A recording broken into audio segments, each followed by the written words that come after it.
बिस्मिल्लाहिर्रहमानिर्रहीम। कल हमने ये पढ़ा था कि टैक्स होता क्या है। ठीक है, एक कंपल्सरी कंट्रीब्यूशन होती है जो नॉर्मली आपके सिटीजन दे रहे होते हैं। सिटीजन में अगर हम बात करें, आप नेचुरल पर्सन हो या लीगल पर्सन हो, वेलफेयर के लिए होता है और वो सोवरेन इम्पोज करती है। उसके बाद हमने ये डिस्कस किया कि आपका जो बजट होता है वो क्या होता है कि अगले साल का on the basis of last year आपका एक एस्टिमेट होता है किस चीज़ का, रिसीट्स का एंड एक्सपेंडिचर्स का। देन हमने ये पढ़ा कि फाइनेंस एक्ट क्या होता है। जो फाइनेंस एक्ट होता है बेसिकली रबजट तो हम रफली उसको बोल रहे होते हैं। जब कोई भी बजट अप्रूव हो जाता है बाय लेजिस्लेशन के प्रोसेस में तो उसको हम क्या बोलते हैं, आपका फाइनेंस एक्ट बोलते हैं। फाइनेंस एक्ट के जरिए एग्जिस्टिंग फिस्कल लॉज के अंदर क्या आ रही होती हैं, अमेंडमेंट्स आ रही होती हैं। अगर हम एग्जिस्टिंग लॉज को देखने की कोशिश करें तो मेरे बच्चे अब्दुल्ला इंटरनेट ऑन कर दें। ठीक है, इंटरनेट को ऑन कर दो। अब अनफॉर्चुनेटली मुझे इसका वो हॉटस्पॉट चलाना नहीं आता, या आप चला दो, इसके डाटा तो इनफ है, वो मेरे से ऑन नहीं हो रहा, पता नहीं क्या मसला है। अगर हम फिजिकल बात करें इसकी कि आपके जो फिजिकल लॉज हैं वो कौन कौन से लॉज हैं, इसको हम थोड़ा सा देखने की कोशिश करते हैं।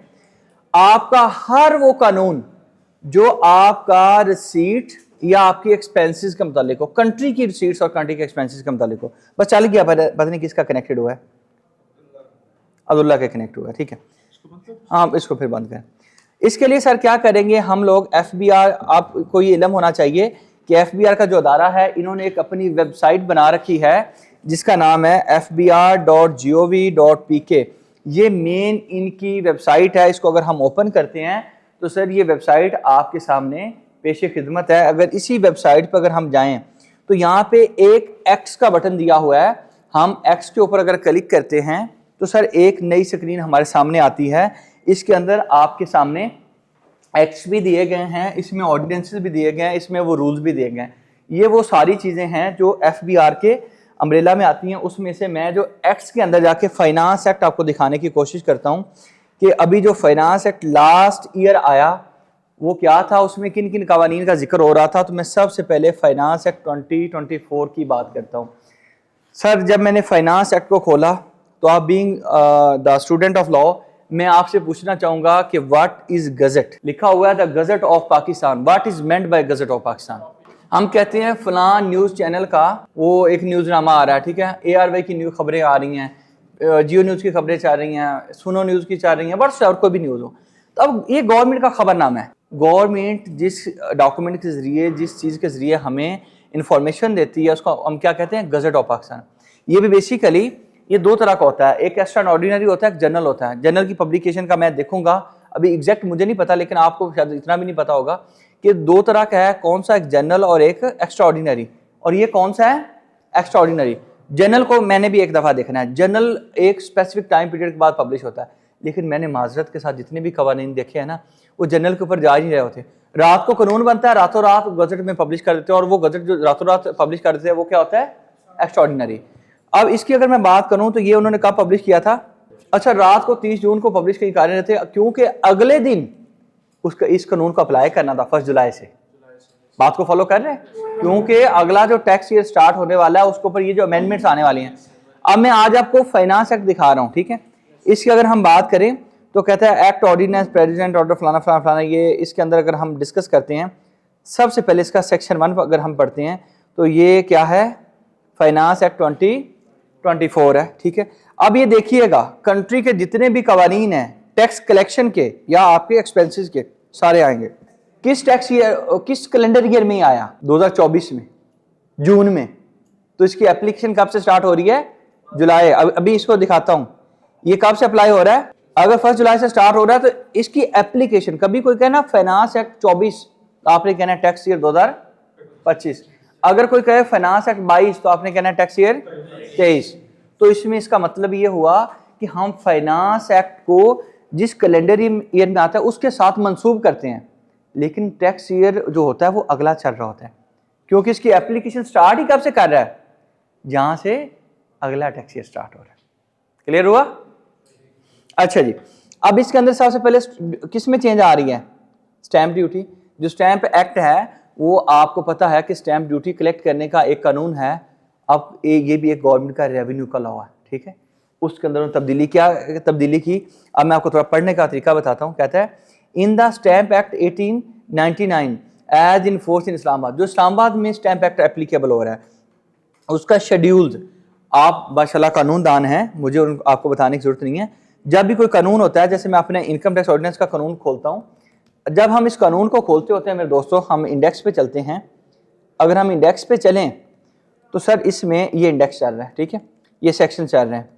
जहाँ पे हमारा ये इंडेक्स खत्म हो जाएगा तो आप सॉरी सेक्शंस खत्म हो जाएंगे, तो इसके बाद सेक्शंस खत्म होने के बाद what we will be seeing schedules, ठीक है। ये जो शेड्यूल्स है, फर्स्ट शेड्यूल आ रहा है, फर्स्ट शेड्यूल के आगे पार्ट्स हैं, डिवीजन्स हैं, उसके आगे पार्ट्स हैं, फिर पार्ट्स के आगे डिवीजन्स हैं, तो इस तरह से फिर आगे सेकंड शेड्यूल, थर्ड शेड्यूल, इसके 14 शेड्यूल हैं हमारे इनकम टैक्स ऑर्डिनेंस के। सर ये क्या बीमारी पड़ी कि उन्होंने अलग से शेड्यूल क्यों बना दिए? सर एक बात आप समझिएगा, अगर वो रेट कानून में कहते हैं, एक तरफ कहते हैं रेट 3% होता है इंडिविजुअल के, दूसरी जगह कहते हैं बिजनेस इंडिविजुअल के लिए ये होता है, किसी और जगह पे जाते हैं कहते हैं कंपनी के लिए ये रेट होता है, तो हम ना पूरे कानून में ना बड़ा अजीब सी उसकी सिमिट्री बन जाती। अब वो ऐसा नहीं कहता कि जी यहाँ पे 4% यहाँ पे 6% है, यहाँ पे 10% है। कुछ एक दो सेक्शन है जो लिखने वाले की वो थोड़ी सी नालायकी है कि उसने आगे पीछे कर दिया, लेकिन नालायकी भी नहीं कहूँगा कि इंसान जब वो प्रेशर में बैठा होता है, काम कर रहा होता है, तो ऊपर नीचे चीज़ें हो जाती हैं। अब इसमें जब रेट सारे थे ना, उसने सारे इकट्ठे करके उसने कहाँ पे डाल दिया? आपके फर्स्ट शेड्यूल। फर्स्ट शेड्यूल किसको डील करता है? रेट ऑफ टैक्सेस को। और फर्स्ट शेड्यूल का भी कौन सा पार्ट है? पार्ट 1। इट मीन्स टू से कि जो शेड्यूल्स होते हैं ये क्यों यूज हो रहे होते हैं, इनकी यूज होने की वजह ये है कि लॉ में एक थोड़ी सी खूबसूरती पैदा करना। मेरी बात को फॉलो करना है। ये आप क्लासरूम है, इसमें ये भी तो हो सकता था एक चेयर उस दीवार की तरफ लगी हो, एक उधर लगी हो, अब यार ये पता नहीं क्या बना हुआ है। तो लॉ में खूबसूरती बनाने के लिए अब सारी एग्जाम्पशंस को उन्होंने इकट्ठा करके कहाँ पे लिख दिया? आपके सेकंड शेड्यूल में लिख दिया। जैसे फर्ज करें अगर हम कॉन्स्टिट्यूशन को पढ़ें तो कॉन्स्टिट्यूशन में भी हमारे शेड्यूल्स हैं। अब कॉन्स्टिट्यूशन में फर्ज करें सदर के इलेक्शन का तरीका लिखा हुआ है, सदर इलेक्ट कैसे होता है, तो उसका जो प्रॉपर तरीकाकार है, मैं ख्याल if I am not wrong पता नहीं 4th शेड्यूल है, पता नहीं कौन सा शेड्यूल है, लेकिन शेड्यूल है 4 है 5th है कोई सर, जजेस की अपॉइंटमेंट के मतलब बाकी सारी चीज़ें शेड्यूल्स में लिखी हुई हैं। तो इसका मतलब ये हुआ कि सर उसकी अब ये कह रहा है कि मैंने शेड्यूल में तब्दीली करने लगा हूँ। किसके शेड्यूल में? स्टैम्प एक्ट के अंदर क्या कहता है? For articles. अब उसमें क्या कहने लगा है? वहाँ पे तब्दीली क्या होने लगी है? उसमें तब्दीली सर ये होने लगी है, कहता है कि उसका आर्टिकल, अब उस शेड्यूल के आगे जो पॉइंट्स है ना स्टैम्प एक्ट के अंदर, उसको हम आर्टिकल बोलते हैं। हर एक पॉइंट को क्या बोलते हैं? आर्टिकल। और उसका कौन सा आर्टिकल? 23। ठीक है, मैं आपको थोड़ा कानून पढ़ने की सेंस दे रहा हूँ, वैसे तो आपको नहीं बताना चाहिए, आपको आता है पहले ही, फिर भी क्या करें। कन्वेंस के बारे में कहता है कि क्या तब्दीली होगी, जो पहले चीज़ लिखी हुई है उस कानून से हटा के उसकी जगह पे ये नई चीज़ आपने लिख देनी है। ये पूरी चीज़ वहाँ पे छापा 1000 और 4% और फलाना, वहाँ पे हो सकता है पहले 3% हो, वहाँ पे 2% हो, वहाँ पे 1% हो, अब उसने तब्दीली करके लिख दिया। इस तरह से ये एक स्टैम्प एक्ट है। इस तरह से अगर आप चलते जाएँ तो और किस एक्ट में है? Petroleum products levy of petroleum levy ordinance, इसके अंदर तब्दीली आ रही है। ठीक है, अब ये क्या तब्दीली आ रही है? ये भाई कह रहे थे 60 और 70, किधर गया भाई? वो भाई बता रहे थे। ठीक है, तो ये आप देखिए फिर आगे के कस्टम एक्ट में जो तब्दीली आ रही है। अब इसका मतलब ये नहीं है कि पुराना पूरा कानून फाड़ के आप उसको रद्दी बना दें, नहीं। ये जो 1-2 सफ़े हैं पुरानी, अगर आपके पास बुक पड़ी हुई है तो इसको आप कैटर कर सकते हैं कि सर ये तब्दील हो गए इस फाइनेंस एक्ट में। ठीक है, तो दिस इज फाइनेंस एक्ट। और कितने पेजेस का है? सिर्फ, और इसमें जितने कवानीन हैं, अब इसमें कुछ और भी हम देखते हैं। ये तो सर रेवेन्यू वाले कानून है, कलेक्शन वाले। सर वो खर्चों वाला कानून बताएं इनका, खर्चों वाला भी देख लेते हैं जो कंट्री के खर्चों के मतलब हो। अच्छा, ये तो खैर इनकम टैक्स ऑर्डिनेंस। सर इसमें अगर आप देखेंगे वो जो मेंबर्स ऑफ पार्लियामेंट है उनकी सैलरीज में तब्दीलियाँ, डिफरेंट किस्म के और खर्चे जो हो सकते हैं ना, तो वो आपको कुछ नजर आएंगे। लेकिन आप कहेंगे सर वो जो कल हमने पढ़ा था कि बजट, वो थी एनुअल स्टेटमेंट। वो क्या थी? Annual statement. अब आपने एक बात गौर से सुननी है भाई, ये पेंशन तो होगा बल्कि। अब ये देखिए, फर्ज करें कि मैं कहता हूं कि सर ये 2 कॉलम बनाता हूं मैं, ठीक है, ये टी शक्ल में। मैं कहता हूं कि एक चीज़ ये है कि गवर्नमेंट की जो रिसीट्स हैं एक साइड पे वो लिख लेते हैं। हम कहते हैं FBR से पैसे कितने आएंगे, FBR से इनकम टैक्स की माध्यम में इतने पैसे आएंगे, सेल्स टैक्स की माध्यम में इतने पैसे आएंगे। उसके बाद मैं कहता हूँ कि हम लोन लेंगे, बिल्कुल सादा करके लिख रहा हूँ, लोन लेंगे वो इतना आएगा, ये मैंने टोटल लिख दिया। मैंने कहा इनकम टैक्स से हम 100 रुपये कमाएंगे, सेल टैक्स से 50 रुपये कमाएंगे, लोन हम 50 रुपये का लेंगे, टोटल रिसीट कितनी होगी? 200 रुपये। ये साइड पहले नहीं की जाती, पहले साइड ये वाली की जाती है। ठीक है, ये इस स्टेटमेंट को कहते हैं एनुअल बजट स्टेटमेंट। ठीक है, इसके अंदर एक्सपेंसेस में वो कहता है कि एजुकेशन में HEC को कितने दिए जाएंगे, डिफेंस को कितने दिए जाएंगे, यूनिवर्सिटीज को कितने दिए जाएंगे, बाकी सारे उसने इस सारे एक्सपेंसेस को इकट्ठा किया, यहाँ पे उसने कह दिया 250।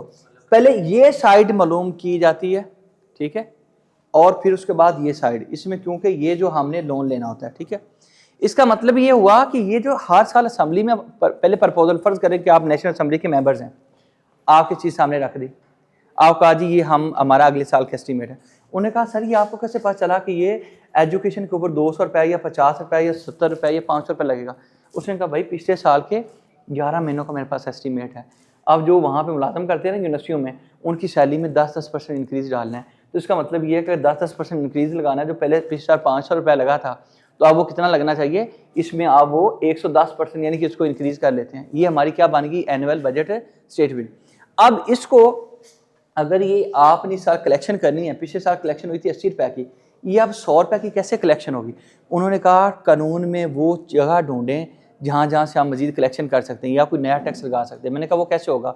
उन्होंने कहा कि उसके लिए हमारे जो मतलब बजट प्रपोजल्स भी हम देखेंगे, लोगों से मशवरे भी लिए जाते हैं, ठीक है। फिर जो आपकी फाइनेंस डिवीजन है वो प्रॉपर काम ही यही करती है, पूरा साल यही काम करती है। उसके पास हर महीने के स्टैट्स होते हैं। अभी मैं आपको चीज़ें दिखा नहीं सकता कि एक एक सेक्शन वाइज उनके पास होता है किस सेक्शन से कितने पैसे आए। अब उसमें फिर वो क्या करते हैं कि जब उन्होंने ढूंढ लिया कि फ़लाँ टैक्स नया लगेगा, फ़लाँ टैक्स का रेट बढ़ेगा, ठीक है, बातें आपने कंसेप्चुअल समझनी है। मैं ये नहीं समझना कि यार पता नहीं सारे टेस्ट कैसे बनाएंगे, पेपर कैसे होगा, समझ कैसे आएगी। पहले कंसेप्चुअल क्लैरिटी होगी, फिर हम सारी चीज़ों को डिस्कस कर लेंगे। इसमें सर जब हमने कहा 100 कलेक्ट करना है, तो हमने ढूंढा कि एक न्यू टैक्स लगेगा, ठीक है। उसको आप कैसे बताएं लोगों को कि इनकम टैक्स ऑर्डिनेंस में एक नया सेक्शन आ गया। उन्होंने उसके लिए क्या किया, फाइनेंस एक्ट ले आए, ठीक है। फाइनेंस एक्ट में उन्होंने कहा फलाने सेक्शन के बाद ये एक नया सेक्शन ऐड कर दिया। मेरी बात को फॉलो कर रहे हैं? अच्छा, फलानी चीज़ के बाद फिर इस तरह से करके हमने ये अपना, इसको कहते हैं एनुअल बजट स्टेटमेंट। अब इनको अचीव कैसे करना है? पुराना कानून भी मौजूद है और उसके अंदर कुछ तब्दीलियां भी कर दी गई हैं। मेरी बात को फॉलो करें। और जो तब्दीलियां हैं वो आपके सामने रख दी गई वाया फाइनेंस एक्ट। अब मेरा ख्याल है कि आपको फाइनेंस एक्ट में और वर्सेस आपका एनुअल बजट स्टेटमेंट में फ़र्क भी पता चल गया कि यार अच्छा, कोई बंदा पूछ ही लेता कि यार एनुअल बजट स्टेटमेंट में भी तो खर्चे होते हैं। आप कहें सर वो कितनी कलेक्शन, कितनी एक्सपेंसेस कितने हैं, तो सर फिर आपका फाइनेंस एक्ट क्या है? सर वो आप एग्जिस्टिंग लॉ में तब्दीली करके कलेक्शन को अचीव कैसे करें। क्लियर हुआ? किसी को कन्फ्यूजन? अच्छा जी, अब सर आगे हम थोड़ा सा चलते हैं। हाँ, लैपटॉप चार्ज है, बस वो मेरा ख्याल है कि मैंने स्लीप पे लगा दिया। अच्छा, आगे हम बात करते हैं, आ जाता है बेसिकली। आगे हम बात करते हैं कि सर बेसिकली अब हमने ये कलेक्शन सिलेक्शन, हमारा ये तो पॉलिसी वालों का काम है, ये हमारा काम नहीं है। हम कोई पॉलिसी मेकर्स नहीं है। जब वक्त आएगा उसके बाद हम पॉलिसी मेकर जब बनेंगे तब किताब देखी जाएगी। अभी सर हमें पहले कंसेप्चुअल क्लैरिटी होनी चाहिए। अब हमें फाइनेंस एक्ट का आइडिया हो चुका है, हम इसको समझ सकते हैं कि अच्छा जी फाइनेंस एक्ट क्या होता है। पूरे फाइनेंस एक्ट को अगर आप देखना चाहें तो आप देख सकते हैं, ठीक हो गया। अब सर हम और डिस्कस करते हैं। सर अब 2 किताबें उन्होंने बनाई हैं, यानी कि मैंने आपको बताने की कोशिश की है difference between annual budget statement versus finance act, ठीक है, ठीक है। और सर बजट को एक और भी चीज़ कहते हैं, फाइनेंस बिल भी कहते हैं। सर फाइनेंस बिल और फाइनेंस एक्ट में फ़र्क क्या है? जब अप्रूव हो गया तो क्या है, एक्ट है। अगर जब वो प्रपोज किया गया वो बिल है, ठीक। हाँ उसको बजट, लेकिन हम उसको नॉर्मली ना, आपका जो कॉन्स्टिट्यूशन है उसको मनी बिल ही कहता है, वो बजट नहीं कहता। आप कॉन्स्टिट्यूशन को पढ़े तो वो मनी बिल कहता है उसको, ठीक है। तो कोई बंदा पूछ ही लेता है फाइनेंस बिल या आपका जो है फाइनेंस एक्ट का फ़र्क क्या है? हम कहेंगे यार अच्छा एक ही चीज़ है, डिफरेंस है, technically there is a difference. अच्छा जी, आगे सर अगर हम बात करें थोड़ी सी, तो ये करते हैं सर कि हमारे पास किताबें अब 2 किस्म की हैं। किताबें कितनी किस्म की हैं? 2 किस्म की हैं। कौन सी सर किताबें हैं जी? अगर हम उन बुक्स की बात करें तो सर अगर हम इनकम टैक्स की बात करें तो एक इनकम टैक्स है, ऑर्डिनेंस है, ठीक है। ऑर्डिनेंस के ऊपर आपको पता है कि ऑर्डिनेंस 3 तरह के होते हैं। कितनी तरह के होते हैं जी? ऑर्डिनेंस 3 तरह के होते हैं। अब ऑर्डिनेंस 3 तरह के होते हैं सर, कौन से 3 तरह के होते हैं? एक ऑर्डिनेंस वो होता है जो आपके किसी भी स्पेसिफिक प्रोविंस के लिए आपका गवर्नर ला सकता है, लेकिन वो उस प्रोविंस के लिए होता है। एक ऑर्डिनेंस वो होता है जो मार्शल लॉ के दौर में आपका मार्शल लॉ एडमिनिस्ट्रेटर लाता है। और थर्ड वो होता है जब आपकी इलेक्टेड गवर्नमेंट चल रही होती है, जैसे अभी है, तो आपका प्रेसिडेंट इलेक्टेड प्रेसिडेंट लाता है। तो मैं उसको 3 किस्म में लेके जा रहा हूँ। वो ऑर्डिनेंस जो गवर्नर लाएगा वो मैं ख्याल if I am not wrong तो वो 90 डेज के लिए होता है और वो किसी प्रोविंस के लिए होता है। जो आपका अगर कहीं पे तसी हो तो बता दीजिएगा, ठीक है। जो आपका लाएगा प्रेसिडेंट इलेक्टेड वो 120 दिन के लिए होता है। 120 दिन से पहले भी अगर आप उसको रिवोक करना चाहें तो नेशनल असेंबली रिवोक कर सकती है। अगर आप उसको 120 दिन के लिए मजीद एक्सटेंड करना चाहें तो आप 120 दिन के लिए मजीद एक्सटेंड कर सकते हैं, लेकिन 240 दिन से ज़्यादा वो नहीं हो सकता, यानी कि मैक्सिमम उसकी लाइफ कितनी होगी 120 प्लस 120। अब सवाल ये पैदा हुआ कि सर हम तो इनकम टैक्स ऑर्डिनेंस जो पढ़ रहे हैं ये कौन सा है? सर ये मार्शल लॉ वाला है। मार्शल लॉ के दौर में वो आप फैमिली लॉ ऑर्डिनेंस, ज़कात एंड ड्यूचर, आपका उसके अलावा हदूद ऑर्डिनेंस, इंश्योरेंस ऑर्डिनेंस, ठीक है, इनकम टैक्स ऑर्डिनेंस, कानून शहादत ऑर्डर, आपका जितने भी कवानीन आपको मिले जो अभी भी ऑर्डिनेंस हैं, तो क्यों ऑर्डिनेंस है? वो मार्शल लॉ के दौर में है। तो सर क्या वो ख़त्म नहीं हो जाती जब मार्शल लॉ ख़त्म होता है? नहीं सर, जो इलेक्टेड नई गवर्नमेंट आती है तो वो उन्हीं को अडॉप्ट कर लेती है, अडॉप्ट करके उसी को, अच्छा वजह क्या है, वो नया कानून बनाएंगे, उसके भी ऊपर एक कॉस्ट आएगी, टाइम लगेगा, तो बस उसी को अडॉप्ट करके वो चला लेते हैं। ठीक हो गया? अब सर तो इनकम टैक्स ऑर्डिनेंस मुशर्रफ साहब लाए, ठीक है। अब दो चीज़ों में, मतलब एक ऑर्डिनेंस है और दूसरा क्या है, रूल्स हैं। फ़र्क मैं पहले बताता हूँ सर, आप माशाल्लाह बड़े नेक लोग हैं, आप लोग बड़ी सी चीज़ों का पता है, लेकिन फिर भी मैं बताना अपना फ़र्ज समझता हूँ। ये दूसरी बुक क्या कौन सी है? इनकम टैक्स है। अच्छा ये फिर भी ऑर्डिनेंस आ रहा है नीचे, ये 2002 के रोज। अच्छा यहाँ पे सॉरी, यहाँ पे करेक्शन नहीं हमने की ना। अच्छा ये सर ये दो बुक्स हैं अलग-अलग, एक आपकी किसकी बुक है? ऑर्डिनेंस की, और दूसरी बुक कौन सी है? रूल्स की है। सर डिफरेंस क्या दोनों में, ये आप कैसे पढ़े जाने हैं? सर आपको पता है कि हर एक चीज़ का प्रोसीजर होता है। मैं पहले भी कहता हूँ कि ये एग्जाम्पल समझाने के लिए होती है, क्योंकि कुछ चीज़ों से हमें समझ बहुत अच्छी आती है कि कुरान मजीद में कुछ चीज़ों का हुक्म दिया गया कि आप करें, वो करनी कैसे है वो हमें सुनना से पता चलता है। उनमें से एक चीज़ क्या है? नमाज है। ठीक, नमाज के जो किस तरह से हमने पढ़नी है, क्या आपके कुरान मजीद में हुक्म तो दे दिया गया, लेकिन उसका प्रोसीजर कहीं भी है कि कैसे पढ़ेंगे? नो से। अब यानी कि प्रोसीजर हमें कहाँ से मिलेगा? सुनना से। अब एक लम्हे के लिए आपने इस एग्जाम्पल को साइड पे कर देना है, वो इसलिए क्योंकि ये अब दीन के मामले में नहीं जा रहे हैं, तो हमें समझना ये था कि कुरान और सुन्ना में फ़र्क क्या है। ठीक है, वो मतलब आपस में फ़र्क नहीं, कनेक्टेड कैसे है। अब जब सर हम आते हैं इसके अंदर, हमारे दुनियावी इल्म में जो हम पढ़ने आए हैं, ऑर्डिनेंस और रूल्स कैसे कनेक्टेड है। ऑर्डिनेंस ने कहा कि आपने रिफ़ंड लेना है तो आप रिफ़ंड ले सकते हैं। मैंने कहा कैसे लेना है? उन्होंने रूल्स में जाके रिफ़ंड की आपको एक एप्लीकेशन दे दी। मैंने कहा कि सर मैं रिटर्न फाइल करें, इनकम टैक्स ऑर्डिनेंस ने कहा कि आप रिटर्न फाइल करें। मैंने कहा रिटर्न कैसी होगी, टेम्पलेट कैसा होगा, उसका फॉर्मेट कहाँ पे है? इनकम टैक्स से रूल्स के अंदर। अच्छा, अब आपके ऑर्डिनेंस ने कहा कि आप क्या करेंगे, किसी को भी पेमेंट करेंगे तो उसका अंदर से टैक्स काटेंगे। मैंने कहा वो टैक्स काट लिया तो उसको जमा कैसे करवाना है? ठीक है, वो आपको कौन जवाब देगा? इनकम टैक्स से रूल्स। तो इसका मतलब ये हुआ कि आपको इनकम टैक्स ऑर्डिनेंस और इनकम टैक्स रूल्स के अंदर एक कनेक्शन है, समझ आ गया। फिर हम ये कहते हैं एक सब्टेंटिव लॉ है और एक प्रोसीजर लॉ है। यकीन करें कि जब मैंने एलएलबी किया, रटे मारे थे, उस वक्त समझ ही नहीं आती कि सब्टेंटिव लॉ क्या होता है, प्रोसीजर लॉ क्या होता है। अब समझ आई कि अच्छा सब्टेंटिव लॉ ये होता है जो आपको डिक्टेट करता है कि व्हाट टू डू, और आपका जो प्रोसीजर लॉ होता है वो आंसर करता है हाउ टू डू। ठीक है, तो ये दो चीज़ों का आपको इल्म होना चाहिए। ठीक है, ये आपको बात समझ आ गई है जी? सब लोगों को क्लियर है? अच्छा जी, अब सर सवाल ही पैदा हुआ कि हम प्राइमरली सर कितने कानून है, क्या क्या बताएंगे। हम प्राइमरली इनकम टैक्स ऑर्डिनेंस पे लैंड करेंगे। कहाँ पे? इनकम टैक्स ऑर्डिनेंस पे। सर अगर हम इनकम टैक्स ऑर्डिनेंस की बात करें तो सर इसके लिए अगर हम इसके इंडेक्स पे जाएं, और मैं ये कानून आप लोग को भी कहूँगा कि आपने बेयर लॉ पढ़ना है। ये कहाँ से डाउनलोड करना है? आपको बेयर लॉ डाउनलोड करने के लिए यही FBR की वेबसाइट पे आना है, ये मेन वेबसाइट है। मैं ये नहीं कहता कि आप इसके अल्फाज लिख सकते हैं, आपको लिखने चाहिए, नहीं, मैं कहूँगा कंसेप्ट यहाँ से लेना है जी। जहाँ से मेरे बच्चे जहाँ मर्जी करो, जहाँ से, मुझे कोई एतराज़ नहीं है। मुझे तो यह कि कानून आप पढ़े तो लेटेस्ट पढ़े। यहाँ पे आपने कहाँ पे आना है? इनकम टैक्स ऑर्डिनेंस है तो ऑर्डिनेंस पे क्लिक करना है। व्हेन यू क्लिक हियर तो आपके सामने ये आ जाता है इनकम टैक्स ऑर्डिनेंस 2001। यहाँ पे आप क्लिक कर देंगे। जब यहाँ पे आप क्लिक करेंगे सर तो टॉप पे क्या आ रहा है? अब सर इसमें फ़र्क क्या है? एक ये पड़ा हुआ है, ये पड़ा हुआ है, ये पड़ा हुआ है, और नीचे लंबे सारे काफ़ी लिस्ट है लंबी। क्या फ़र्क है? शाबाश, जैसे जैसे अमेंडमेंट आती जाती है, फाइनेंस एक्ट आते आते हैं या मिनी बजट आते आते हैं, तो लेटेस्ट जो होता है ना हमारे लिए वो एप्लीकेबल होता है। We have to click on the first one. ठीक है, हम फर्स्ट वन पे क्लिक करते हैं। सर ये वही बुक है जो मैंने आपके सामने डाउनलोड कर रखी है। ठीक है, ये कब तक अमेंडेड है?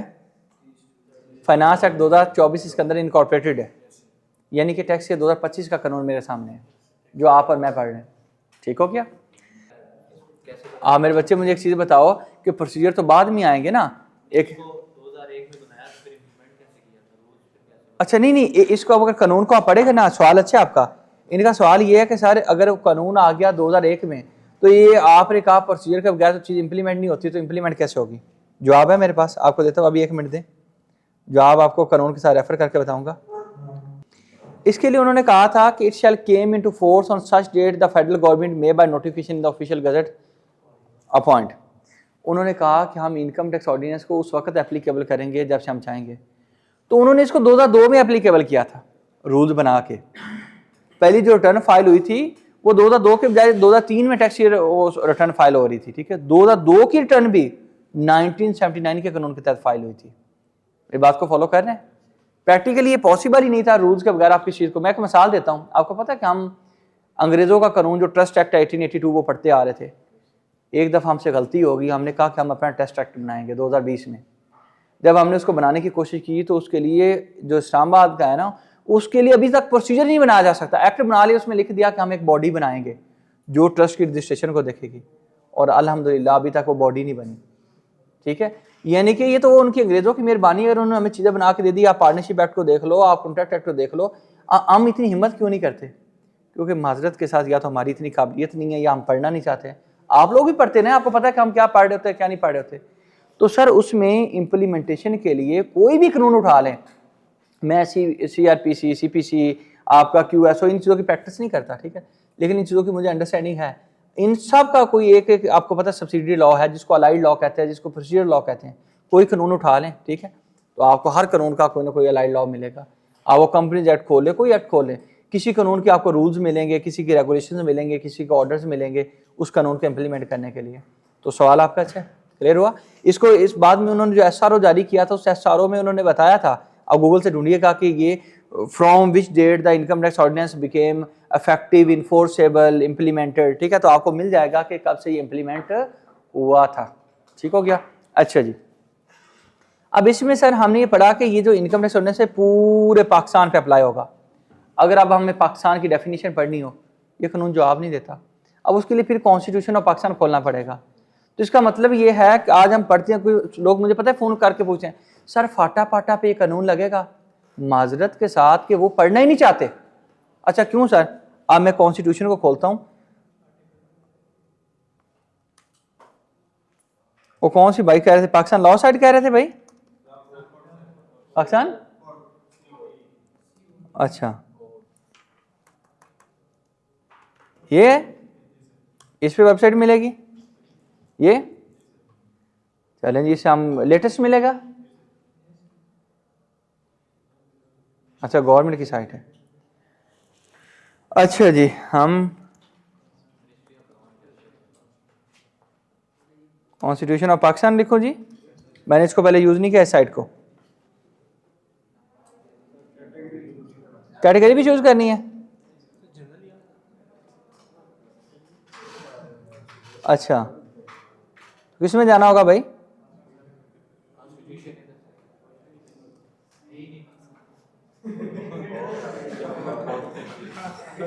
ये भी सही है।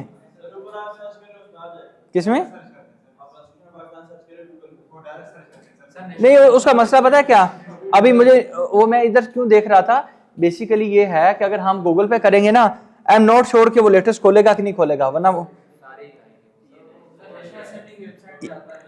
ये देखे ना, ये नहीं, ये तो पुराना पेज है, मैं इसको क्यों पढ़ूं भाई? ये अच्छा, हमारी दफा शर्म आ रही थी उधर से जब हम उसको कह रहे थे। चलें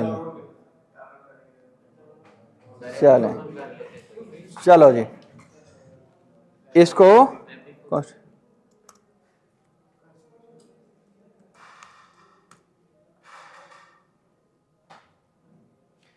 सर इसके अंदर हमने पाकिस्तान की डेफिनेशन पढ़नी है। समझाना पता क्यों ज़रूरी है? आपको लगेगा सर फजूल सी छोटी सी बात है, बट ये फजूल बात नहीं है, ये ज़रूरी है जी जी जी। अच्छा, इसके लिए हम अब इसकी वो एग्जैक्ट किस सेक्शन में थी, नहीं दो के आगे किस पॉइंट में है जी?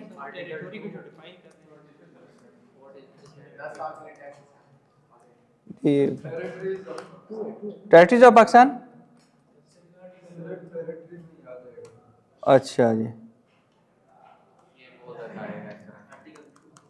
चलो जी वो अभी मुझे एग्जैक्ट उसका वो याद नहीं है कॉन्स्टिट्यूशन का, खैर कोई मत।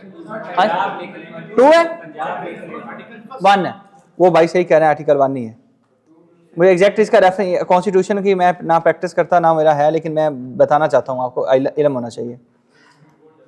ये आ गया जी, लो जी, जबरदस्त, शाबाश, वेरी गुड। भाई क्या नाम है तुम्हारा?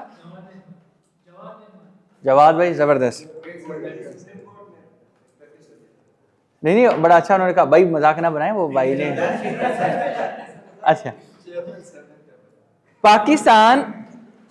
Pakistan shall be federal republic to be non as Islamic republic of Pakistan. ये पाकिस्तान की डेफिनेशन है, here in refer to as Pakistan.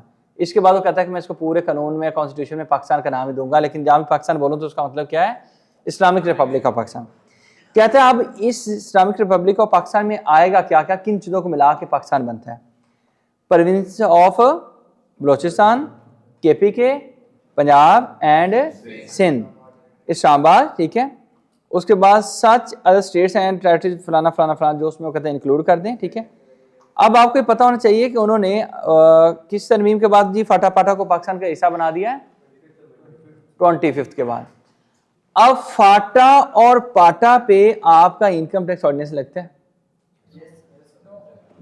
नहीं लगता? कौन कहते हैं नहीं लगता भाई? क्यों नहीं लगता भाई? और एग्जाम्प्ट को तो बाद में बात करते हैं ना, पहले तो ये बताओ कानून के मुताबिक चलो ना भाई।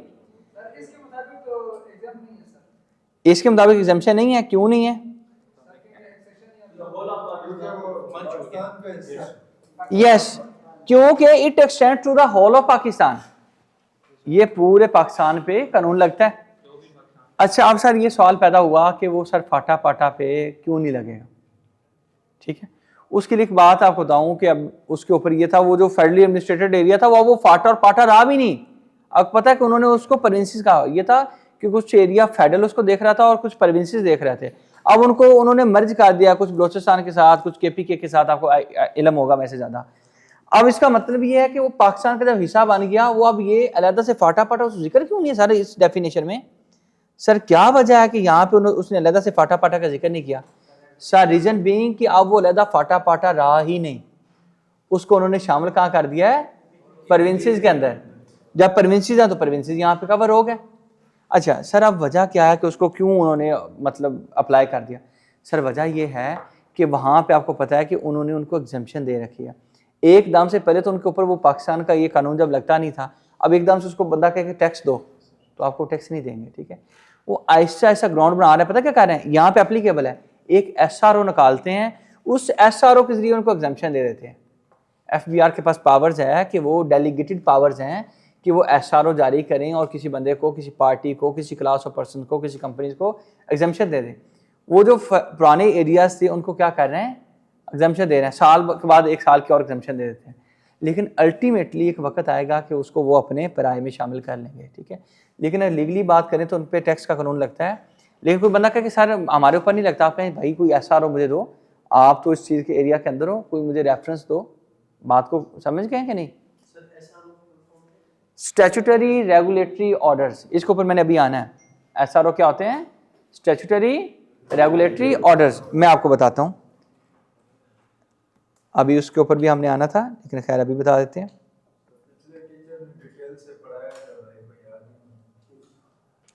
अच्छा, तभी इसने उसकी छुट्टी करवा दी थी।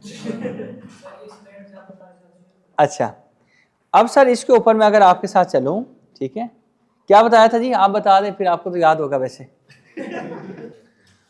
चलें पढ़ लेते हैं। सबसे पहले तो अब आप आए मेरे साथ कॉन्स्टिट्यूशन और कॉन्स्टिट्यूशन का आर्टिकल नंबर 70। कौन सा आर्टिकल है? 70।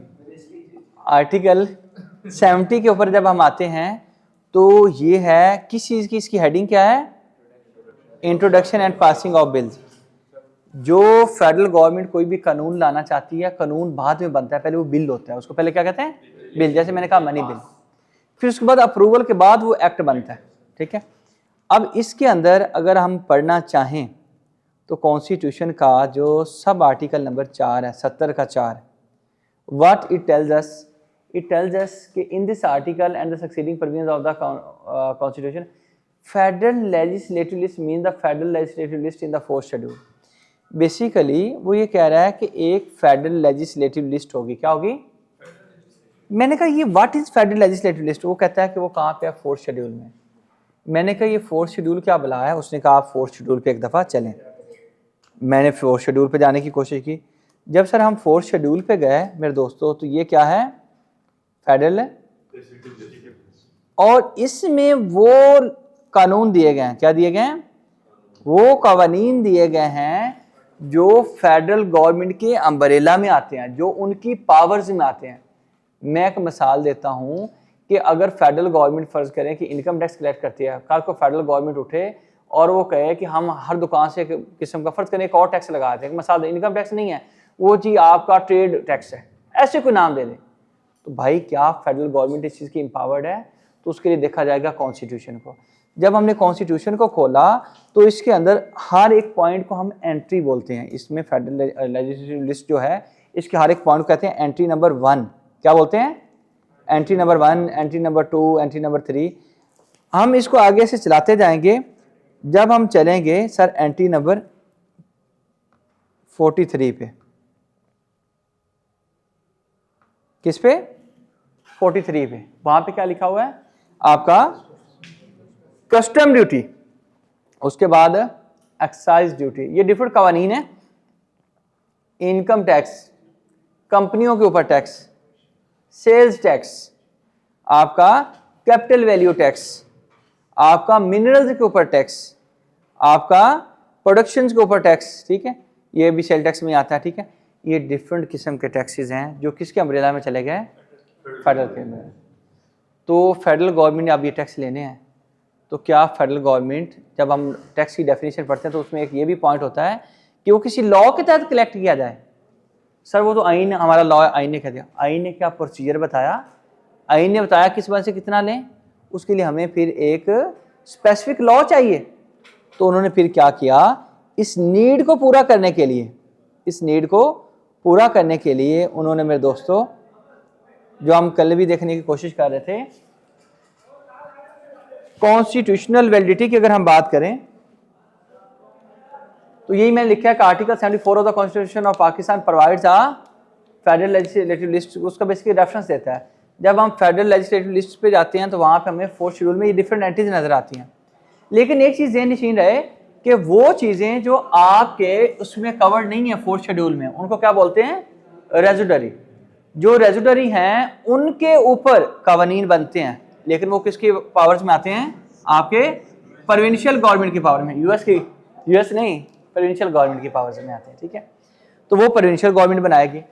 तो इसका मतलब ये हुआ कि इन मकासद को अचीव करने के लिए व्हाट दे डन, उन्होंने सर आपके इन पॉइंट्स को पूरा करने के लिए they made a law which is income tax ordinance.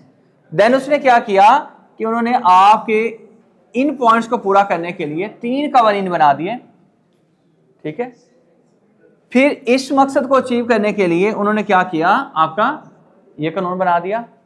यानी कि इनकी फिर डेरिवेशन कैसे हुई, इन कवानीन की, इनकी डेरिवेशन इस तरह से हुई कि उन्होंने कॉन्स्टिट्यूशन से देखा कि फेडरल की पावर्स क्या है, और उन पावर्स को अचीव करने के लिए उन्होंने एक एक लॉ बना के रख दिया, ठीक है।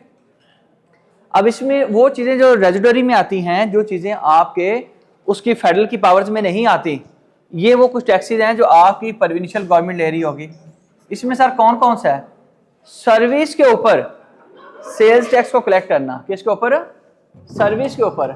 सर्विस से क्या मुराद है, बीइंग लॉयर, मैं किसी को इनवाइस करता हूँ कि आपने मुझसे 5 लाख की सर्विस ली है, अगर वो 5 लाख की सर्विस ली है तो मैं क्या लोगों को दे रहा हूँ, सर्विस देता हूँ। अब उस सर्विस के ऊपर एक सेल टैक्स कलेक्ट करना है मैंने, और सेल टैक्स को हम पढ़ेंगे, अभी नहीं, कुछ आगे चल के पढ़ेंगे। अगर मैंने वो कलेक्ट करना होगा, जितना जितना जरूरत होगी सारी चीज़ें पढ़ेंगे, तो हम फिर क्या करेंगे कि सर मैंने वो फेडरल प्रोविंशियल गवर्नमेंट को टैक्स देना है, कौन सा tax? Sale tax on service. इसका मतलब क्या है, कैसे होता है, देख लेंगे। आपकी जो प्रॉपर्टियां ट्रांसफर होती हैं इसके ऊपर मैं इनकम टैक्स ऑर्डिनेंस का भी कुछ टैक्स लगता है, एडवांस टैक्स और कैपिटल गेन टैक्स, में उसकी बात नहीं कर रहा, लेकिन एक स्टैंप ड्यूटी लगती है, एक टीएमए की ड्यूटी लगती है, वो आपकी प्रोविंशियल गवर्नमेंट लेती है। प्रोफेशनल टैक्स, ये जो आपके जितने प्रोफेशनल होते हैं, एक वो टैक्स होता है जो एक्साइज एंड टैक्सेशन वाले आपसे लेते हैं, वो भी आपके किसकी पावर में आता है?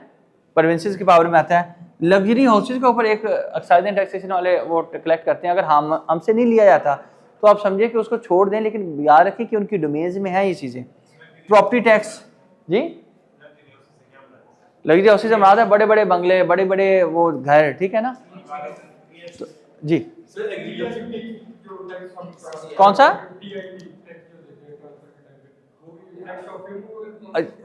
जी जी वो इधर ही आएगा, वो जो जी कौन सा? सर जो आपका वो आप कह रहे हैं ट्रांसफर वाला टैक्स, उसको आप अभी ना लें, ठीक है? वो मैं इसलिए अभी उसको इंटर्नशिप विद हेल्ड करना चाह रहा हूँ कि आप फिर टॉपिक से निकल जाएंगे। मैं अभी इसको और हमने आगे लेके चलना है, ठीक है? तो वो टैक्स है, लेकिन अभी आपको ये स्पेसिफिकली ये वो टैक्स बता रहा हूँ, वो भी आप इसी में फॉलो करवाएंगे, लेकिन वो इसके नीचे एक और ऐड ऑन हो जाएगा। ये वो लिस्ट है जो मैंने रेजिडरी बना के आपको प्रेजेंट करने की कोशिश कर रहा हूँ। तो ये कौन से टैक्सेस हैं जो किसकी डोमेन में आएंगे? प्रोविंसेस की डोमेन में आएंगे। प्रोविंस लेगा जी। नहीं, एक चीज बताऊं आपको, वो अगर आप बात करते हैं कि एग्रीकल्चर इनकम की, तो वो अलग है, वो है प्रोविंशियल का सब्जेक्ट, ठीक है? अगर आप कहते हैं सर एग्रीकल्चर के अंदर, अभी एक रिसेंट फैसला भी आया है कि आपका जो सेक्शन 41 है, सब सेक्शन 2 है, वो बताता है कि एग्रीकल्चर इनकम होती क्या है इनकम टैक्स ऑर्डिनेंस का। जो सेक्शन 41 सब सेक्शन 1 है, वो बताता है कि इनकम टैक्स एग्जेम्प्ट है इसके ऊपर, आपकी एग्रीकल्चर इनकम के ऊपर। फिर आपका सेक्शन 111 सब सेक्शन 1 उसकी प्रोवाइजो जो है वो बताता है कि आपने प्रोविंस में टैक्स दिया हो, अब प्रोविंस में टैक्स कैसे पे करना है, उसके जरिए वो जो पटवार खाने हैं वो एक चलान जारी करते हैं 32A का, ठीक है? तो अभी उसके ऊपर आप ना जाएं, ठीक है? लेकिन वो आपके प्रोविंस में। सर आपको कैसे पता चला? अगर आप इसमें जाके कॉन्स्टिट्यूशन में जाके पढ़ने की कोशिश करेंगे तो यहाँ पे कैटेगोरिकली मेंशन है, other than agriculture immovable property taxes on capital value of asset not including taxes on immovable property. आपकी इमोर प्रॉपर्टी को उसने यहाँ से निकाल दिया, वो कहाँ पे चला जाएगा? आपके प्रोविंसेस में, जिनमें से एक हमने कौन, शेयर ही नहीं हुआ भाई, सॉरी शेयर ही नहीं हुआ। ये आपका इसी आपने 4th शेड्यूल को देखना है, इससे आपको आइडिया क्या होगा कि कौन कौन से टैक्सेस हैं जो आपके उसमें आने चाहिए। किस में आने चाहिए? फेडरल के पास आने चाहिए। और मोस्टली जो आपकी कॉन्स्टिट्यूशन पटिशन लगाई जाती है वो भी इसी पे लगाई जाती है। ये तो वफाक की पावर ही नहीं है, ये कैसे कलेक्ट कर रहे हैं? यस ठीक है, हाँ जी फेडरल में है, मिनरल्स फेडरल में। हालांकि होना तो ये चाहिए जिस प्रोविंस किया उनके पास होना चाहिए, लेकिन उन्होंने अब कॉन्स्टिट्यूशन में डाला हुआ है, या तो इस कॉन्स्टिट्यूशन को अमेंड करवाएं, ठीक है जी। नहीं, उसके ऊपर फिर उन्होंने नेशनल फाइनेंस कमीशन बनाया हुआ है कि अगर आप कुछ ऐसी चीजें आती हैं जिसमें वो दोनों का मसला आता है ना, तो फिर उन्होंने नेशनल फाइनेंस कमीशन बनाया था जरदारी साहब ने। शाबाश, NFC अवार्ड बनता है।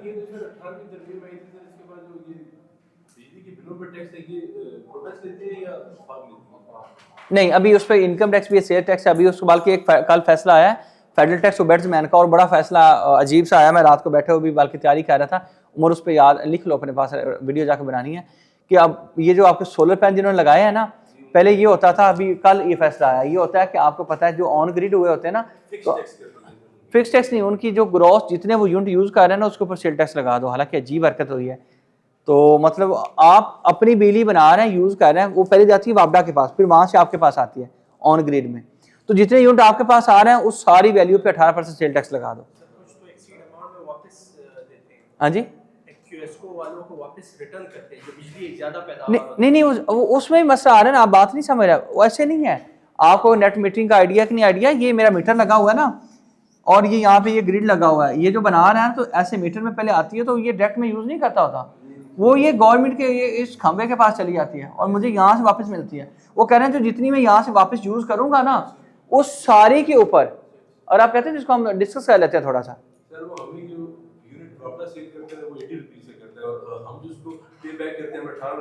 यस, यानी कि जो हमें चार्जिंग करता है उसका रेट कुछ और है। मुझे तो बल्कि वो हो सकता है कि मैं ऑफ ग्रिड करवा दूं उसको, वैसे ही मुझे ऐसा लग रहा है कि वो तो बल्कि उल्टा नुकसान में जाने वाली बात है। और वो कहता है जो आपने हमें बना के यहाँ से ग्रिड से बना के हमारे पास पहुंचाना है यहाँ से, तो हम आपको ये जैसे भाई कह रहे हैं 18 रुपये के हिसाब से आपने सेल हमें किया। जब आप हमसे ले रहे हैं तो आप कितने का ले रहे हैं? 80 रुपये का ले रहे हैं।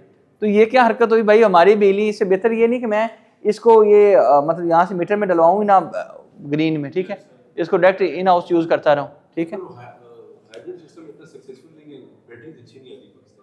हाँ वो भी मसला है। अभी वो खैर मैंने भी हाइब्रिड इंस्टॉल करवाया तो बड़ा फिलहाल तो अच्छा चल रहा है, बाकी आगे देखेंगे। अच्छा, तो अब सर आपको ये आइडिया हो गया होगा कि ये जो आपकी पावर्स हैं किसकी? प्रोविंसेस की पावर्स वो हैं जो फेडरल की पावर्स नहीं हैं टैक्सेस के लिए। और फेडरल की कौन सी पावर है जो कहाँ पे दी गई हैं? कौन सी शेड्यूल में? किस चीज़ का 4th शेड्यूल है? कॉन्स्टिट्यूशन का। ठीक हो गया सर? चलें जी, थैंक यू।